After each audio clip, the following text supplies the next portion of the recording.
Hello বন্ধুরা, বর্ধমান বিশ্ববিদ্যালয়ের six semester general বিভাগে হিস্টোরি সাবজেক্টের 2024 সালের ফাইনাল পরীক্ষার জন্য ফরাসি বিপ্লবের রাজনৈতিক কারণগুলি আলোচনা করো। ফরাসি বিপ্লবের যে রাজনৈতিক কারণগুলি আলোচনা করো, এই যে প্রশ্নটা দিয়েছিলাম, এই প্রশ্নের উত্তরটি বন্ধুরা আপনাদেরকে এই ভিডিওটির মাধ্যমে দেখাবো।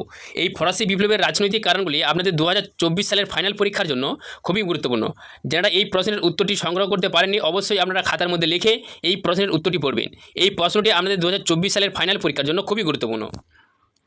প্রথম যে পয়েন্ট আছে দেখুন, রাজার স্বৈরাচারী ক্ষমতা। রাজার স্বৈরাচারী ক্ষমতা। ফ্রান্সের রাজা চতুর্দশ লুই 14তম ছিলেন একজন স্বৈরাচারী শাসক। এই যুগের রাজারা ভাবতেন যে ভগবানই তাকে রাজকার্য নিয়োগ করেছেন। ভগবানের দেওয়া ক্ষমতার উপর নিজে নির্ভর করে লুই রাজতন্ত্রকে ক্ষমতার কেন্দ্রে পরিণত করেন। তিনি এও বলেন যে রাজাই হলেন রাষ্ট্র। ফ্রান্সের পার্লামেন্ট সভার অধিবেশনে তিনি রাখতে দেননি, কারণ তিনি নিজের ইচ্ছে মতো শাসন চালাবেন বলে। সাধারণ মানুষের ওপর কর্তব্যের কথা তার ভাবতো না। সাধারণ মানুষের অসুবিধা অভিযোগ রাজার কানে পৌঁছতো না। এই স্বৈরাচারী মনোভাবের জন্য সাধারণ মানুষ রাজতন্ত্রের থেকে আলাদা হয়ে যান, বেছে নেন বিপ্লবের পথ। অভিজাত শ্রেণীর প্রভাব। ফ্রান্সে পূর্ব রাজতন্ত্রের শাসন ছিল, কিন্তু তা সত্ত্বেও অভিজাতরা ক্ষমতা হস্তগত করে ভোগ করত। পঞ্চদশ লুই ছিলেন বিলাসী পরিশ্রম বিমুখ, তাই এই পূর্ব রাজাদের অযোগ্যতার সুযোগ নিয়ে অভিজাতরা ক্ষমতা ভোগ করত। ফ্রান্সের সাধারণ মানুষের জন্য যা মোটেই ভালো ছিল না। বিচার ব্যবস্থার দুর্নীতি। পূর্ব রাজতন্ত্রের মহিমা নষ্ট হয়েছিল দুর্নীতির কারণে। ফ্রান্সের বিচার ব্যবস্থা ছিল ত্রুটিপূর্ণ। লত্রে দো কেসে letter day glass and letter day আইনের দ্বারা রাজা কোনো নাগরিকের শান্তিমাপ ও কোনো নাগরিককে কারাগারে আটকে রাখতে পারতেন, কিন্তু সরকারি কর্মচারীরা এই আইনের অপপ্রয়োগ করত। বিচার ব্যবস্থাকে তারা ব্যয়বহুল করে তুলেছিল। আইনের কাছে সাধারণ মানুষরা সমান অধিকার পেত না। এইভাবে দুর্নীতির কারণে সাধারণ মানুষের দুর্গতি চরমে ওঠে। অবশ্যই বন্ধুরা আমরা ভালো করে বুঝে এই প্রশ্নের উত্তরটি পড়বেন। প্রাদেশিক সভার ক্ষমতা। ফ্রান্সের প্রদেশ সভাগুলির অনুমতি ছাড়া রাজার কোনো নির্দেশ প্রদেশে মানত পেত না।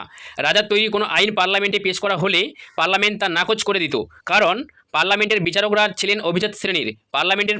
ফ্রান্সের পার্লামেন্টের সংখ্যা ছিল 12টি। এই 12টির মধ্যে পার্লামেন্ট অব প্যারিস ছিল সবথেকে ক্ষমতাবান, কিন্তু এই পার্লামেন্ট অভিজাত বিচারকরা থাকায় মন্ট্রি দুর্গর কিছু সংস্কারকে ফলপ্রসূ হতে দেয়নি। সুতরাং ফ্রান্সের রাজারা নিজেকে ঈশ্বরের দূত বলে দাবি করলেও তাদের ক্ষমতা কিন্তু ছিল খুবই সীমিত। তার পরের পয়েন্টে দেখুন, বৈদেশিক নীতি। পঞ্চদশ লুই অস্ট্রিয়া যুদ্ধ ও সপ্তবর্ষের যুদ্ধে পরাজিত হয়েছিলেন। এর ফলে গোটা ইউরোপ ফ্রান্সের সামরিক গরিমা নষ্ট হয়। দুই যুদ্ধে হেরে যাওয়ার ফলে ফরাসি বণিকদের ব্যবস্থা বাণিজ্যের ভীষণভাবে ক্ষতি হয়েছিল। এরপরে ষোড়শ লুই আমেরিকার স্বাধীনতা যুদ্ধে ইংল্যান্ডের বিরুদ্ধে যোগ দেন। এই বড় যুদ্ধগুলি ফ্রান্সের রাজকোষ শূন্য করে দেয়, যার ফল ভোগ করতে হয়েছিল সাধারণ মানুষদের। রাজস্ব ব্যবস্থা। ফ্রান্সের রাজস্ব ব্যবস্থা ছিল ভুলে ভরা। অভিজাত শ্রেণীর কাছে কর দেওয়াটা কোনো ব্যাপার ছিল না, কিন্তু দেখা যেত তারাই কর দেওয়া থেকে অব্যাহত পেত। অন্যদিকে কর দেওয়ার ক্ষমতা ছিল না খেটে খাওয়া কৃষক বুর্জোয়াদের, তাদেরকে কর দিতেই হতো। রাজা অভিজাতদের ওপর কর বসাতে সাহস করতেন না, তাই সরকারকে অর্থ সংকটের সামনে পড়তে হয়েছিল। অযথা অর্থের খরচ। পূর্ব রাজারা অযথা অর্থ খরচ করতেন। যুদ্ধে ফ্রান্সের ক্ষতির ফলে সরকারের ঋণের বোঝা বাড়তে থাকে। যা রাজস্ব আদায় করা হতো তা দিয়ে সরকারের খরচ মেটানো সম্ভব ছিল না। এই অর্থ সংকট থেকে পূর্ব রাজবংশ মুক্ত হতে পারেনি।